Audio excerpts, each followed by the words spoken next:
Sarah Martinez had always dreamed of serving her country. Growing up in a small town in Texas, she watched military parades on television and felt her heart swell with pride.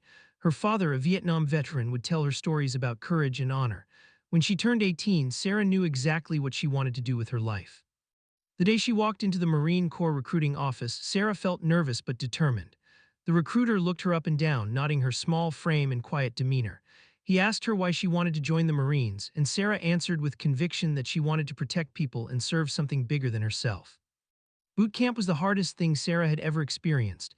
The physical training pushed her to her limits, but she never gave up. Her drill instructors were tough but fair. Sarah learned to shoot, to march, to follow orders without question. She made friends with other recruits who shared her dedication. For the first time in her life, Sarah felt like she truly belonged somewhere. After graduation, Sarah was assigned to a base in California. She was excited to begin her real military career. Her specialty was vehicle maintenance, and she took pride in keeping the Marines' equipment running smoothly. Sarah worked long hours in the motor pool, her hands often dirty with grease and oil, but she loved every minute of it. Life on base was different from boot camp. The Marines here had already proven themselves, and many had seen combat. Sarah was eager to earn their respect through hard work and dedication. She volunteered for extra duties and never complained about difficult assignments. Her commanding officers noticed her enthusiasm and work ethic. One evening, Sarah was working late on a particularly stubborn engine when she heard explosions in the distance. The base was under attack. Sirens wailed as Marines rushed to defensive positions. Sarah's heart pounded as she grabbed her rifle and ran toward her assigned post. This was her first real taste of combat, and despite her fear, she felt ready. The attack lasted several hours. Enemy forces had managed to breach the outer perimeter, and fighting was intense. Sarah found herself in a foxhole with three other Marines, returning fire at muzzle flashes in the darkness. The noise was deafening and the smell of gunpowder filled the air. Sarah's training took over, and she fired her weapon with steady hands. As dawn approached, the enemy began to retreat. Sarah thought the worst was over when she heard a sound that made her blood run cold. An incoming rocket-propelled grenade was heading straight for their position. Without thinking, Sarah threw herself over a wounded Marine next to her, shielding him with her own body. The explosion was tremendous. Sarah felt searing pain as shrapnel tore through her back and arms. The last thing she remembered was the taste of dirt in her mouth and someone screaming her name. Then everything went black and Sarah's world changed forever. When Sarah woke up in the military hospital, she was confused and disoriented. Nurses moved quietly around her bed, checking machines and adjusting tubes. Her mouth was dry and her body felt like it was on fire. A doctor explained that she had been unconscious for 3 days and had suffered serious injuries from the explosion.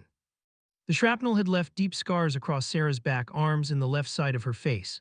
The doctors had done their best to clean and stitch the wounds, but they warned Sarah that the scars would be permanent and quite visible. Sarah touched her face gingerly and felt the raised, angry flesh where smooth skin used to be. Recovery was slow and painful. Sarah had to relearn how to move without aggravating her injuries. Physical therapy was exhausting, but she pushed through it with the same determination she had shown in boot camp. The Marine she had protected visited her several times, thanking her for saving his life. His gratitude meant more to Sarah than any medal could. After 2 months in the hospital, Sarah was cleared to return to limited duty. She was nervous about facing her fellow Marines again. The scars were obvious, running from her left ear down to her jaw and covering much of her arms. Sarah had always been self-conscious about her appearance, and now she felt like everyone would stare at her. Her fears proved justified on her first day back. As Sarah walked across the base, she noticed Marines looking at her and then quickly looking away. Some whispered to their friends when they thought she couldn't hear. Sarah kept her head high and tried to ignore them, but their reactions hurt more than she expected. In the motor pool, things were even worse. A group of Marines who had never liked Sarah saw an opportunity to make her life difficult. They started calling her Scarface behind her back, making jokes about her appearance. When Sarah walked by, they would make comments about how the explosion had improved her looks. The harassment escalated over the following weeks. Someone left a Halloween mask on Sarah's workbench with a note that said, "Thought you might need this." Another Marine suggested that she should work in the back where visitors couldn't see her. The cruel comments came daily, each one cutting deeper than the last. Sarah's work performance began to suffer. She found it hard to concentrate when she knew her colleagues were making fun of her. She started eating lunch alone, avoiding the common areas where groups of Marines gathered. Sleep became difficult as she replayed the hurtful comments over and over in her mind. One particularly difficult day, Sarah overheard two Marines betting on whether she would quit the Corps because of her scars. They laughed about how no one would want to serve alongside someone who looked like a freak. Sarah locked herself in a supply closet and cried for the first time since the explosion. Despite the cruelty of some Marines, Sarah had a few allies on base. Sergeant, who had served 3 tours overseas, made a point of treating Sarah with respect. He had seen real combat and knew what courage looked like. When he witnessed the harassment, he spoke up for Sarah, though it didn't stop the behavior entirely. Sarah's commanding officer, Captain Williams, was aware of the situation but seemed unsure how to handle it. He valued Sarah's work ethic and had read the reports of her heroic actions during the attack. However, he was reluctant to take strong action against the harassment, perhaps hoping it would resolve itself over time. As weeks turned into months, Sarah's confidence continued to erode. She began to question whether she belonged in the Marines at all. The same organization she had dreamed of serving was now the source of daily humiliation. Sarah started to wonder if the Marines who mocked her were right, if she should just give up and leave. The breaking point came during a base inspection when a visiting colonel was touring the facilities. As Sarah stood at attention with her unit, she heard snickering from the ranks behind her. Someone whispered just loud enough for her to hear, "Hope they don't put the monster in front where everyone can see her." Sarah's hands shook as she fought back tears. That night, Sarah sat in her barracks room and wrote a letter requesting transfer to a different unit. She couldn't bring herself to quit the Marines entirely, but she felt she needed to escape the toxic environment that had developed around her. Sarah sealed the letter and planned to submit it the next morning, feeling defeated but still holding on to a small hope that things might be better elsewhere. The next morning, Sarah woke up early and prepared to submit her transfer request. She had barely slept, tossing and turning as she thought about leaving behind the few friends she had made on base.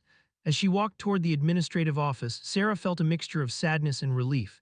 Maybe starting fresh somewhere else would give her the chance to prove herself again. Before Sarah could reach the office, Sergeant intercepted her in the hallway. He had noticed her dejected mood over the past few weeks and suspected something was wrong. When he asked if she was okay, Sarah broke down and told him about the transfer request. Listened carefully, his expression growing more serious with each detail. Had served in Iraq and Afghanistan, where he had seen Marines from all backgrounds prove their worth under fire. He knew that courage had nothing to do with appearance and everything to do with character. The way some Marines were treating Sarah disgusted him, and he decided it was time to take action. That afternoon called a meeting with the Marines who had been harassing Sarah. He didn't mince words, telling them that their behavior was disgraceful and unworthy of the Marine Corps uniform. Reminded them that Sarah had risked her life to save a fellow Marine and that she deserved respect, not ridicule. Some of the Marines looked ashamed, while others seemed resentful at being called out. Meanwhile, word was spreading around the base that a high-ranking official would be visiting soon. General Hayes, a decorated Marine who had broken barriers for women in the military, was scheduled to conduct a comprehensive review of the base operations. The announcement created a buzz of excitement and nervousness among the Marines. General Hayes had an impressive reputation throughout the Marine Corps. She had served multiple combat tours, earned numerous commendations, and was known for her no-nonsense leadership style. Hayes was also known for caring deeply about the welfare of Marines under her command and had zero tolerance for behavior that undermined unit cohesion. Sarah had heard stories about General Hayes but never imagined she would meet her. Sarah was busy preparing her work area for the inspection, making sure every tool was properly organized and every vehicle was in perfect condition. Despite her personal struggles, Sarah still took pride in her work and wanted to make a good impression. The harassment against Sarah had decreased somewhat after this intervention, but it hadn't stopped completely. Some Marines continued to make subtle comments and give her cold looks. Sarah tried to focus on her duties and ignore the negativity, but it was still difficult to work in such an atmosphere. 3 days before General Hayes was scheduled to arrive, Sarah received unexpected news. Captain Williams called her into his office and informed her that she had been selected to give the general a technical briefing on vehicle maintenance procedures. Sarah was shocked, as this was typically an honor reserved for senior enlisted personnel or officers. Captain Williams explained that Sarah's technical knowledge and work ethic had impressed him, despite the challenges she had faced recently. He believed she deserved the opportunity to showcase her skills to such a distinguished visitor. Sarah felt a mixture of pride and terror at the thought of briefing a general officer. Sarah spent the next 2 days preparing meticulously for her presentation. She reviewed technical manuals, organized her notes, and practiced her delivery until she could give the briefing flawlessly. Other Marines watched her preparation with curiosity, some wondering why she had been chosen for such an important task. The night before General Hayes' visit, Sarah lay in bed thinking about how much her life had changed since the explosion. The scars on her face and arms served as constant reminders of that terrible night, but they also represented something else: her willingness to sacrifice herself for a fellow Marine. Sarah decided that regardless of how others saw her, she would not let their cruelty diminish her service. General Hayes arrived at the base early on a crisp Tuesday morning. Sarah watched from a window as the general's convoy pulled through the main gate. Hayes stepped out of her vehicle wearing a perfectly pressed uniform, her bearing radiating authority and confidence. Sarah felt her stomach flutter with nerves as she realized she would soon be face to face with this legendary Marine. The base inspection began with General Hayes reviewing the troops in formation. Sarah stood at attention with her unit, trying to remain calm as the general walked down the line. When Hayes passed in front of her, Sarah felt the general's eyes linger for a moment on her scars, but the general's expression remained neutral and professional. After the formation, General Hayes began her tour of the base facilities. Sarah knew that the motor pool would be one of the stops, and her briefing was scheduled for late morning. As the time approached, Sarah felt increasingly nervous. She had given technical briefings before, but never to someone of General Hayes' rank and reputation. When General Hayes arrived at the motor pool, she was accompanied by several senior officers and her aide-de-camp. Captain Williams introduced Sarah as the Marine who would be providing the technical briefing. Sarah saluted smartly and began her presentation, explaining the maintenance procedures and showing the general various vehicles and equipment. As Sarah spoke, she noticed that General Hayes was listening intently and asking thoughtful questions. The general seemed genuinely interested in the technical details and impressed by Sarah's knowledge. For the first time in months, Sarah felt confident and professional, focusing entirely on her expertise rather than her appearance. During the briefing, one of the vehicles Sarah was demonstrating had a minor mechanical issue. Without hesitation, Sarah rolled under the vehicle to diagnose and fix the problem. Her uniform got dirty and grease smudged her hands, but she successfully resolved the issue quickly and efficiently. General Hayes watched approvingly as Sarah emerged from under the vehicle. After the technical portion of the briefing, General Hayes asked Sarah about her background and service record. Sarah mentioned that she had been involved in the base attack several months earlier, though she downplayed her own actions. Captain Williams, however, provided additional details about Sarah's heroism in protecting her wounded comrade. General Hayes' expression became more serious as she heard the full story of what happened during the attack. She asked Sarah direct questions about that night, and Sarah answered honestly, explaining that she had simply done what any Marine would do in the same situation. The general nodded thoughtfully, clearly impressed by Sarah's humility and sense of duty. As the briefing concluded, General Hayes thanked Sarah for her professionalism and expertise. She mentioned that it was clear the base had dedicated and knowledgeable Marines maintaining its equipment.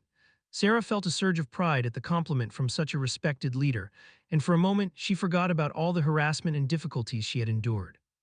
The rest of General Hayes' visit continued throughout the day, with tour of other facilities and meetings with various personnel.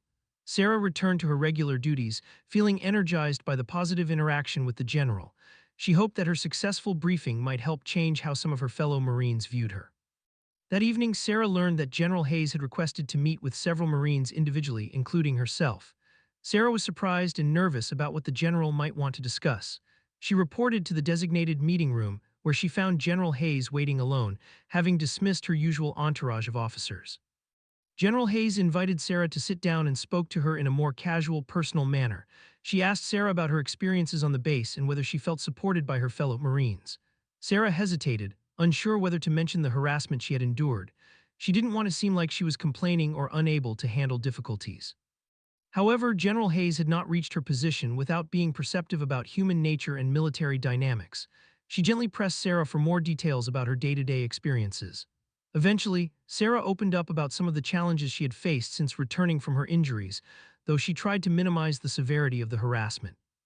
General Hayes listened carefully to Sarah's account, her expression growing more serious as Sarah described the cruel comments and mockery she had endured. The general asked specific questions about which Marines were involved and whether any action had been taken by the chain of command. Sarah mentioned Sergeant's intervention but admitted that the problems had not been fully resolved. After their conversation, General Hayes thanked Sarah for her honesty and told her that she was exactly the kind of Marine the Corps needed: dedicated, skilled, and willing to sacrifice for others.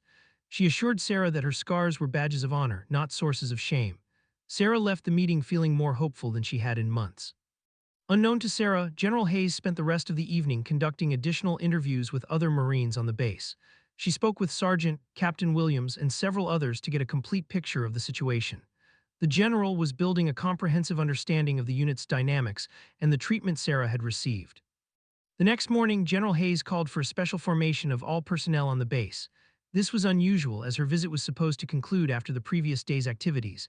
Marines quickly assembled in the main courtyard, wondering what the general had to announce.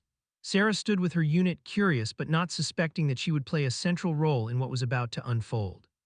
General Hayes took the podium and began speaking to the assembled Marines about the values and traditions of the Corps. She talked about honor, courage, and commitment, the core principles that every Marine was supposed to live by. The general's voice was clear and commanding as she reminded them that being a Marine meant being part of something greater than oneself.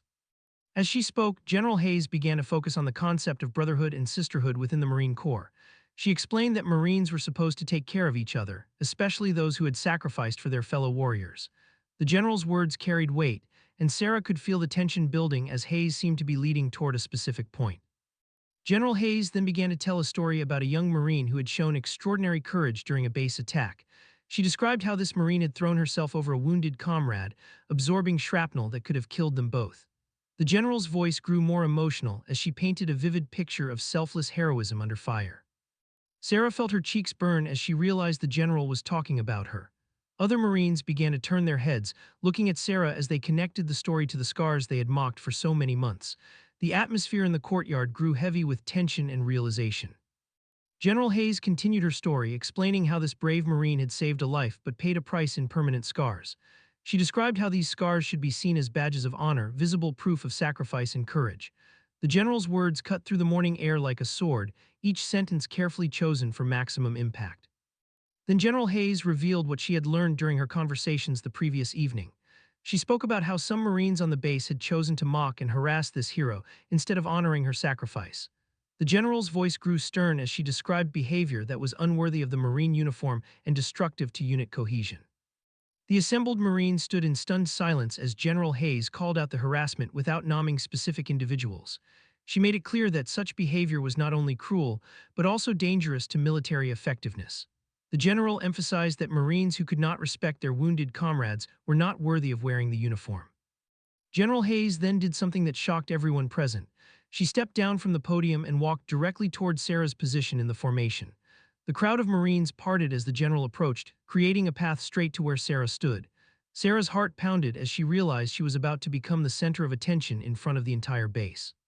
When General Hayes reached Sarah, she stopped and looked her directly in the eyes. The general's expression was serious but warm, filled with respect and admiration. Then, in a moment that would be remembered by every Marine present, General Hayes raised her hand in a crisp, perfect salute directed at Sarah. The salute was not just a gesture of military courtesy, it was a public recognition of Sarah's heroism and sacrifice. General Hayes held the salute longer than protocol required, making sure every Marine on the base witnessed this moment of respect. Sarah, surprised but trained in military protocol, returned the salute with tears beginning to form in her eyes. After lowering her salute, General Hayes spoke directly to Sarah in a voice loud enough for everyone to hear. She thanked Sarah for her service and sacrifice, calling her a true Marine who embodied the best values of the Corps. The general's words echoed across the silent courtyard as hundreds of Marines listened to every syllable. General Hayes then turned to address the broader formation again. She made it clear that any future harassment of Sarah or any other Marine would result in immediate disciplinary action. The general stated that she would be personally monitoring the situation and expected reports on the unit's treatment of all personnel, especially those who had been wounded in service. But General Hayes wasn't finished. She called forward Sergeant, recognizing him publicly for his efforts to protect Sarah and maintain good order within the unit. The general praised for living up to the Marine Corps values and serving as an example for others to follow. Then came the most powerful moment of all. General Hayes asked for any Marine who wanted to show support for Sarah to step forward and salute her. For a few seconds nobody moved and Sarah feared that the gesture would fail. Then Sergeant stepped forward and raised his hand in salute. One by one, other Marines began to follow. Captain Williams stepped forward and saluted. Then other Marines from different units began moving, creating a wave of respect that spread across the formation. Even some of the Marines who had previously harassed Sarah found themselves compelled to participate, unable to stand apart when surrounded by their peers showing respect. Within minutes, hundreds of Marines stood saluting Sarah, creating a moment of unity and recognition that transformed the atmosphere on the base. Sarah felt overwhelmed by the show of support, tears flowing freely down her cheeks as she tried to maintain military bearing while returning the collective salute. After the salutes were lowered, General Hayes made one final announcement. She revealed that Sarah was being recommended for a commendation medal recognizing her heroic actions during the base attack. The general explained that such recognition was long overdue and that Sarah's courage deserved formal acknowledgement by the Marine Corps. As the formation was dismissed, Marines approached Sarah individually to apologize for their previous behavior or to express support they had been afraid to show before. The public recognition by General Hayes had given them permission to act on their better impulses and treat Sarah with the respect she deserved. Some of the Marines who had been most cruel in their harassment approached Sarah with obvious shame and embarrassment. They offered sincere apologies, acknowledging that their behavior had been wrong and unworthy of Marines. Sarah, displaying the same grace she had shown throughout her ordeal, accepted their apologies and expressed hope that they could all move forward together. Over the following weeks, the atmosphere on the base changed dramatically. Sarah found herself included in conversations and activities she had been excluded from before. Marines sought her technical expertise and treated her as a valued member of the team. The cruel comments and mockery disappeared entirely, replaced by genuine respect and camaraderie. Sarah's confidence began to return as she felt truly accepted by her fellow Marines for the first time since her injury. She threw herself into her work with renewed energy, taking on additional responsibilities and mentoring junior Marines. Her expertise and leadership qualities, previously overshadowed by the harassment, began to shine through. The commendation ceremony took place 6 weeks after General Hayes' visit. Sarah stood in her dress blue uniform as the base commander pinned the medal to her chest, formally recognizing her heroic actions during the attack. Many of the Marines who had once mocked her were now among the loudest in their applause. In her acceptance speech, Sarah surprised everyone by talking about forgiveness and second chances. She spoke about how General Hayes had shown her that true leadership meant standing up for what was right, even when it was difficult. Sarah expressed gratitude not just for the recognition, but for the opportunity to serve alongside Marines who had learned to see beyond surface appearances. After the ceremony, Sarah reflected on how much had changed since that terrible day when General Hayes had arrived on base. The scars on her face and arms were still there, still visible reminders of the explosion that had changed her life. But now those scars represented something different. They were symbols of courage, sacrifice, and the power of standing up for what was right. Sarah's story spread throughout the Marine Corps, becoming an example of how true leadership could transform toxic situations into opportunities for growth and unity. General Hayes' decisive action had not only protected Sarah, but it also taught valuable lessons about respect, courage, and the true meaning of military brotherhood. Years later, Sarah would go on to become a leader herself, using the lessons she had learned to mentor other Marines facing their own challenges. She never forgot the moment when General Hayes stepped forward to salute her, showing that real courage sometimes meant standing alone until others found the strength to join you. The base that had once been a place of daily humiliation for Sarah became a second home where she was valued and respected. Her fellow Marines learned that heroism came in many forms, and that the willingness to sacrifice for others was far more important than physical appearance. Sarah's scars, once a source of mockery, became a source of inspiration for everyone who served alongside her. General Hayes' visit had lasted only 2 days, but its impact would be felt for years to come. She had shown that true leadership meant protecting those who could not protect themselves and ensuring that the values of the Marine Corps were lived out